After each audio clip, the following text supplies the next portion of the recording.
really weird time in history to be a woman. So much of our lives are online.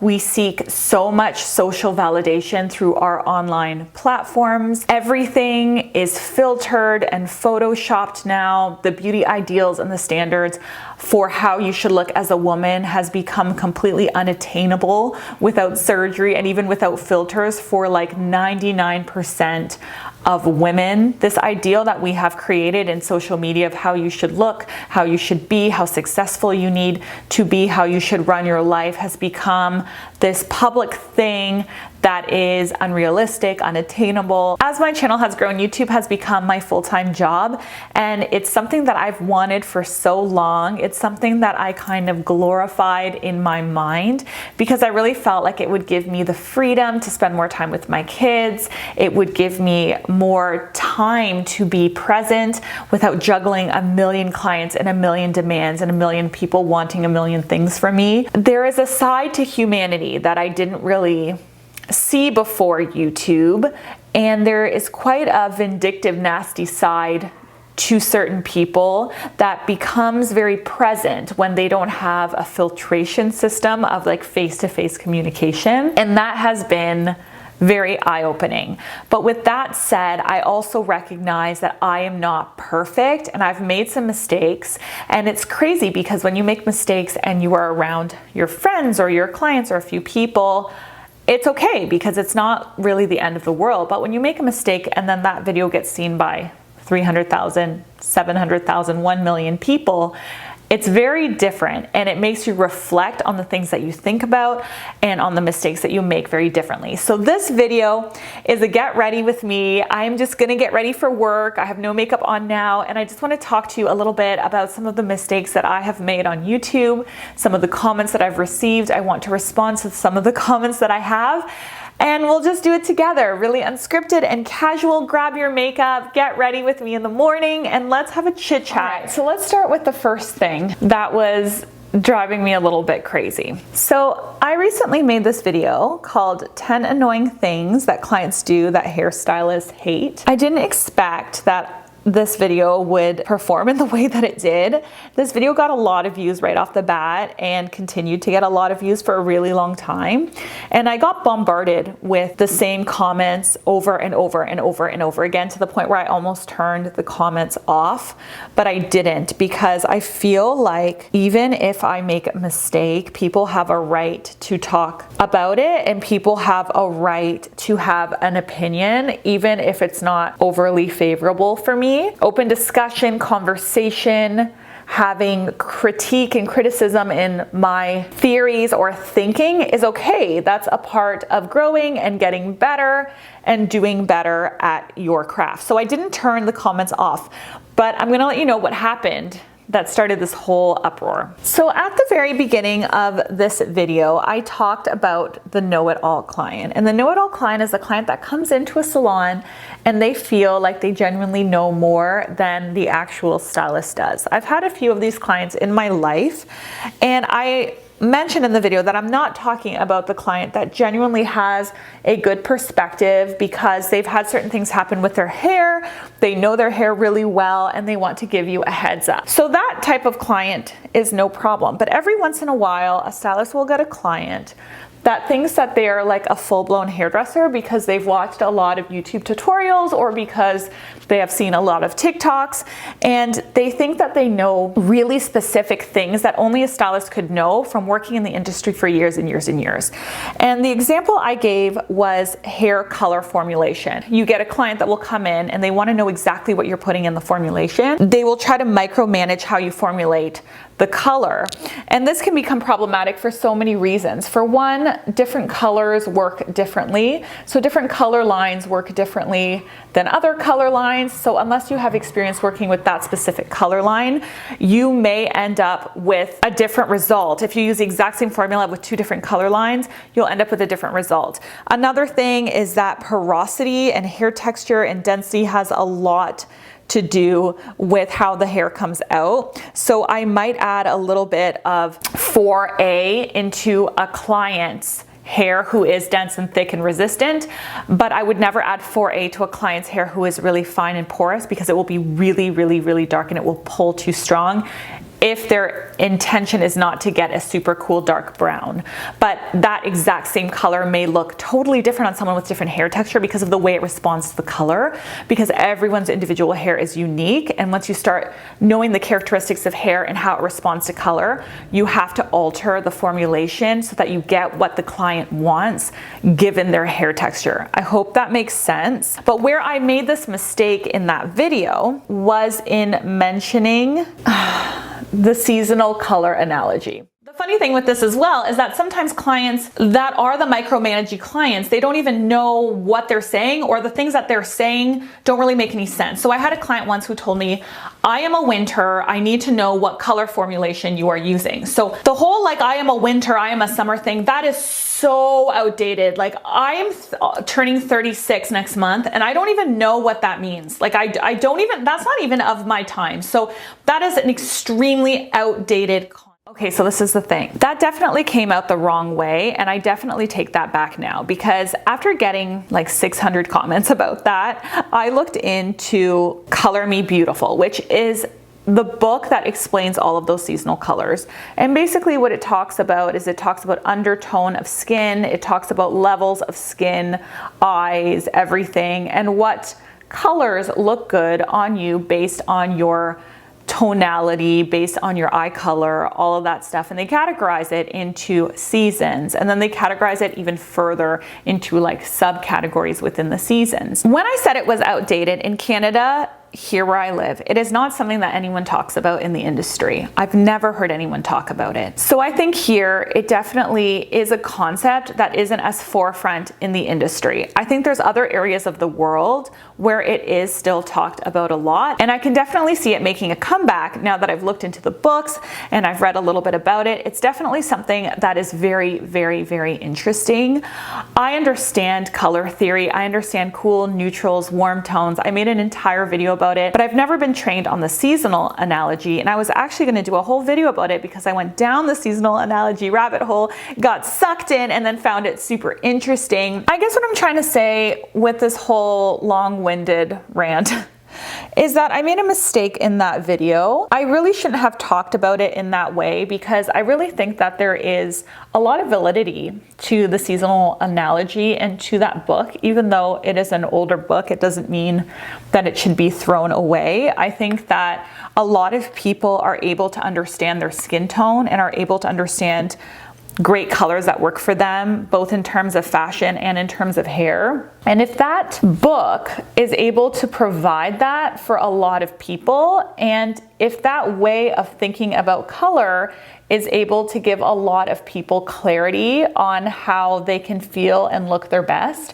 then it is a huge asset to the beauty world and the beauty community, and not a deficit. I know a lot of people were up in arms about that, but I definitely did learn a lesson from that, in that sometimes when someone says something about something, instead of just blowing it off as being outdated, you could really look into it and learn a whole hell of a lot. I felt the need to clear the air about that. But with saying that, you know, it also emphasizes the fact that I am just a human being, and I know a lot about makeup and hair because I've had a love affair with it since I was like 10 years old.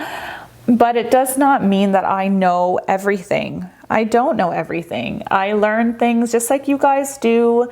And I research things and I look into things just like you guys do, and I try them on clients, and my whole life is beauty. It really is. But I still make mistakes. And with that said, that brings me to the second video and the second set of comments I want to talk about. So this next video also got a lot of attention and a lot of comments, and it's called Haircuts That Make You Look Younger. I still cringe when I think about this video. I really do. I still cringe when I think about this video. So the first reason I cringe is because I look terrible in bangs. I really do. It's not a look that suits me. I think I have such an expressive lower face that when you block the top of my face and all you see is like this huge smile, it is less flattering than if it's balanced out with the top of my face being present. But every few years, I see the trends that come back over and over again with bangs, and I get so inspired by it that I always think like, this time it's going to be different. And it's never different. It's just not something that looks good on me, but I repeatedly want to do it. It's like the biggest mistake I make. And even knowing this and advising on this all the time for you guys, I still do it. It's so annoying. The second problem with this video is that my eyeshadow is horrendous. And in real life, I'm telling you, this was like really peachy and really pretty. But when you get in front of studio lights, it emphasizes colors in a way that distorts a lot of things. And I should have known better with this because I am a professional makeup artist that works on set a lot. But I really thought that this would work and would look really good, and it didn't. It turned out really, really orange. And so I got several comments in the comment section about this as well, basically saying like, who are you to give us advice when you like look at your eyeshadow? Would you recommend that women wear bright orange eyeshadow only on the top lid? And that's a very valid comment. If I was searching YouTube and I came across a video like that, and the person had like terrible eyeshadow and like a hideous haircut, I probably wouldn't take their opinion very seriously. And so that wasn't my finest moment. And I guess with that said, all I have to really emphasize again is that I am like a human being, right? And not every day is a perfect makeup day, and not every day is a perfect hair day, and I can't look perfect all the time. I have 2 kids. They are little, 4 and 7, and I'm very busy because I do the school drop-offs, I do the pickups, I also have clients. I can't look perfect every single day and look like so camera ready and be like an Instagram or YouTube star, because I'm not an Instagram and YouTube star. I'm 36, I'm not 25. This is not my only responsibility. I have a lot of other things going on that I need to satisfy and make happy. I'm not going to spend like 2 hours on my makeup every day to look like absolutely perfect. And maybe that's not good because this is Glam Girl Gabby and this is the brand. But you know, it does put like a tremendous amount of pressure on me to like try to be this perfect person virtually and in person for when people like see me outside of this, because the world is like so different now with this image of perfection. And if you're in the beauty industry, if you're not like 100% perfect 100% of the time, then people really like minimize your worth. But I'm just a girl. I'm just a normal girl. I'm just a normal girl that is obsessed with beauty and spends my whole life researching it. And now this brings me to another comment that I had on this video. And I really want to talk about these comments because I completely agree. So Mai wrote, I really like you and I enjoy your videos. I just really wish everybody would stop with the how to look younger. It's freaking relentless and inherently tells women that getting older is not okay and that we are losing value as we age. Also, the constant focus on female beauty for any age group is damaging. Couldn't we just have a language with focus on looking presentable, cute, your best? I've never been more competent in my life than now. Yet all I get shown in my face is look younger. Sorry for the rant. It just really pisses me off. This is so accurate and such a representation of what's going on in society. So I'm going to be real, like I always am with you guys. When I made this video, the channel was still really small and I was trying really hard to cover topics that I knew would get a lot of views. And again, like I said earlier, I really felt like YouTube was the answer to getting more freedom with my kids and having more time with them now that I'm in my later 30s. And so I just wanted to grow. And I even felt at the time like it was ethically not something I necessarily really wanted to do, because I don't like to promote the standard that being older is not beautiful. Society right now is so unbelievably fake. Everything is a filter, everything is Photoshop. Nothing gets on the internet without skin being blurred and features being changed. It is a huge problem in today's society, and that's why there are so many issues with teen suicide and anorexia and all of this stuff, right? Like everyone hates themselves. And so much of that is because of the social media and the unrealistic expectations of beauty. Getting older is a huge privilege for one, and a huge gift because you get wiser, you get more competent, you get more comfortable in your own body. I've had a lot of people tell me the same thing, that as a woman after the age of 50, you become invisible because unless you're going to keep up with all of that stuff surgically, you are going to age. You're going to get gray hair, you're going to get wrinkles, things are going to sag. It's just a normal part of life. And aging really is a gift and a privilege. So promoting that notion that you have to be young to be beautiful is not what I want to do. And so that comment is so on point in every single way. It's just such an accurate representation of what's going on in society. And it's such a violation of how I want to present myself as a woman and how I want other women to feel. This channel has always been about feeling better, and it's always been about quick tips, easy things, techniques that will help you feel beautiful and help you feel better quickly and easily. It's not about shaming you for not being young or giving you techniques to make you hide your age. That's ridiculous. You should feel proud of your age. I feel very proud that I'm 36. I have 2 beautiful kids. I have a career that I love.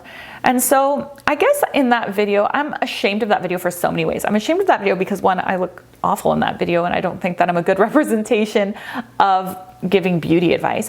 But I'm also ashamed of that video because I think it perpetuates a notion in society that you have to be young to be beautiful. And I do not want to be the person that perpetuates that. Let's put on some lashes now and talk about my latest video, which is we need to talk about Kim Kardashian's hair at the Met Gala, because this was met with a lot of criticism as well. So the Kim Kardashian hair video had a lot of comments, and I deliberately didn't want to talk about the dress, Marilyn's dress, and I deliberately didn't want to talk about the weight loss because this is not a fitness channel or a fashion channel. And I don't know enough about that world to really understand, you know, in terms of like historical textile, how important it was for Kim not to wear that dress, or what that means for the value of the dress, or if it could potentially ruin the dress, or even about, you know, celebrity privilege or rich people privilege. I really wanted to focus on the actual hair, and the comments kind of went on a bit of a tangent there, and that's okay because it was something that was really talked a lot about in the media, and it was in everyone's mind, and people wanted to talk more about what all went down in the whole situation, and I respect that and I get that, but I'm not going to comment on that because I really just don't feel like I have enough of an understanding of historical, you know, costumes or preservation of fabric or any of that to really have like a good and educated comment about that. So I talked a lot about Kim's hair when it came to that whole thing, and my whole perspective was this: Kim is a woman just like everyone else, and her hair didn't end up perfect because it was done too quickly. And there are thousands of comments about why Chris Appleton didn't do her hair earlier. Maybe it was because Kim didn't want to give away the Met Gala look. She really wanted it to be like a big shock and surprise to cause headlines everywhere, and she always does that, and she always wins. She does. She caused headlines everywhere, whether it was positive or negative. She was still the #1 celebrity talked about at the Met Gala, like she always is, because she's controversial. Maybe she didn't do it because she didn't have time. She's like super busy. Regardless of that though, it doesn't matter.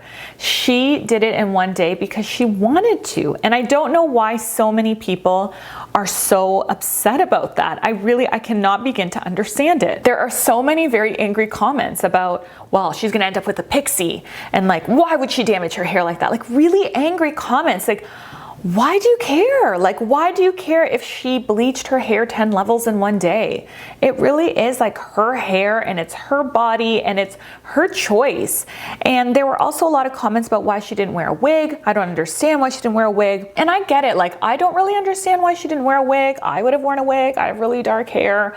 I wouldn't have gone through that. But again, it is not your body. It's her body. She has a right to do what she wants to her body.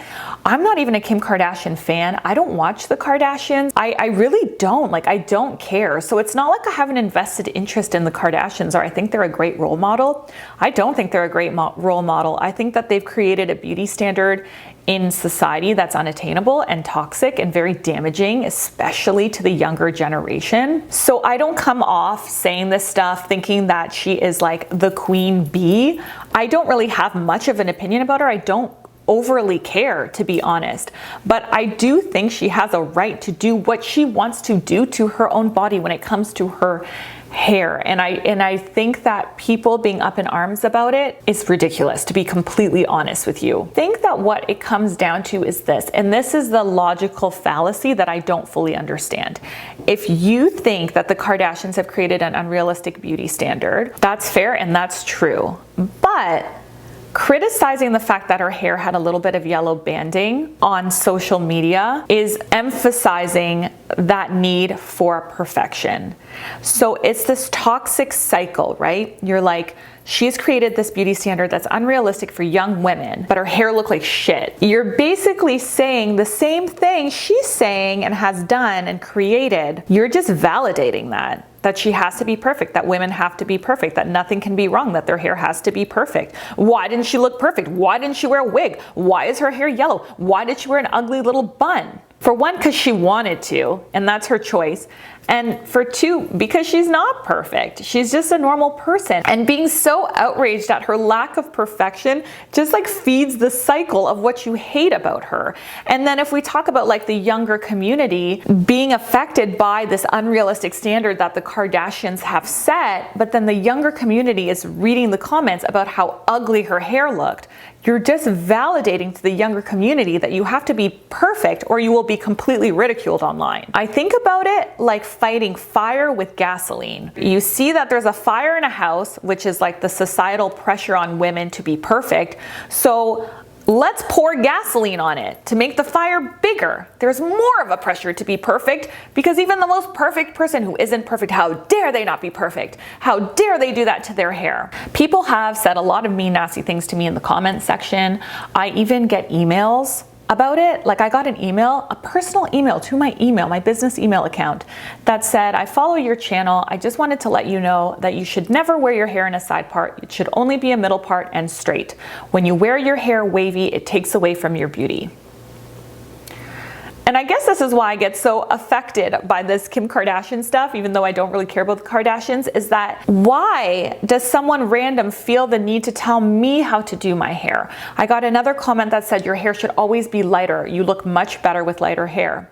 Again, I have naturally black hair. I don't want to bleach it so that it's like a cotton ball of fuzz. I get comments about how my eyebrows are asymmetrical, and they are. This side of my face is higher than this side of my face, both in terms of my eyelid space and in terms of my brows. My face isn't perfect or symmetrical, and it doesn't have to be because I'm just a normal person with asymmetries, and it's okay to not be perfect. If you feel the need to comment on someone's lack of perfection, ask yourself why. Because in a world of so much hate and trolls and meanness and vindictiveness and the desire to see people fall and fail, we need to turn it around and make it a world of love and compassion and empathy and trying to elevate and help each other grow. Because being a woman is not easy. Being a woman in today's day is not easy. You play a lot of roles. You have a lot of hats. And having other women tearing other women down online is just not making it better. It's not. If you like the person or you don't, and you have a negative thought because you're a human, that's fine. But don't feed the wave. Don't fuel the fire. Don't show to younger girls that being mean and spiteful and vindictive in comments because no one knows you, because you're behind a screen and you have a thought and there's no filtration, that that's okay. It's never okay. It's never okay. On that very dramatic note, I'm going to go blow dry my hair. This is a good old-fashioned voluminous blowout, and if you want to learn how I did it, then check out this video next. I'll catch you guys next week. Bye.